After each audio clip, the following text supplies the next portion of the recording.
Il était venu sur les terres de Dominique Strauss-Kahn en pleine élection cantonale. Sur ces images, François Hollande est auprès de l'ancien président du Conseil général, Didier Arnal, à Sarcelles.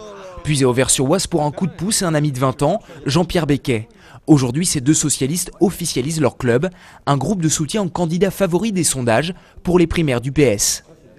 François Hollande a des grandes capacités à rassembler toute la gauche, du centre-gauche jusqu'à l'extrême gauche. Ça, ce sont des choses extrêmement importantes. Un grand respect des institutions, mais en même temps, une volonté de faire une présidence qui soit rigoureuse, honnête. Il dit parfois normale, mais normale, ça veut dire simplement qu'il ne sorte pas de la norme et qu'il ne soit pas ce qu'on connaît aujourd'hui avec le bling-bling, avec une confusion entre l'intérêt personnel, l'intérêt collectif, l'intérêt de l'État. Voilà, il faut sortir de tout ça, il faut passer à une nouvelle ère. Et je pense que des gens pas forcément de gauche, peuvent aussi être sensibles à ce type de campagne, à ce type de valeurs qu'ils portent. Miser sur François Hollande, une décision qui date de 2008 pour l'ancien adjoint de DSK en mairie de Sarcelles. Certains ont suivi Didier Arnal, à l'image de cette jeune militante qui avait fait campagne aux législatives pour l'ex-maire de Sarcelles. Quand il avait fait le choix d'occuper les fonctions qui étaient les siennes, des fonctions importantes, une responsabilité importante au FMI. À ce moment-là, moi j'avais compris qu'il s'éloignait de la scène nationale. Il y a une nécessité de présence et d'ancrage dans la période qu'on vit, qui est très dure.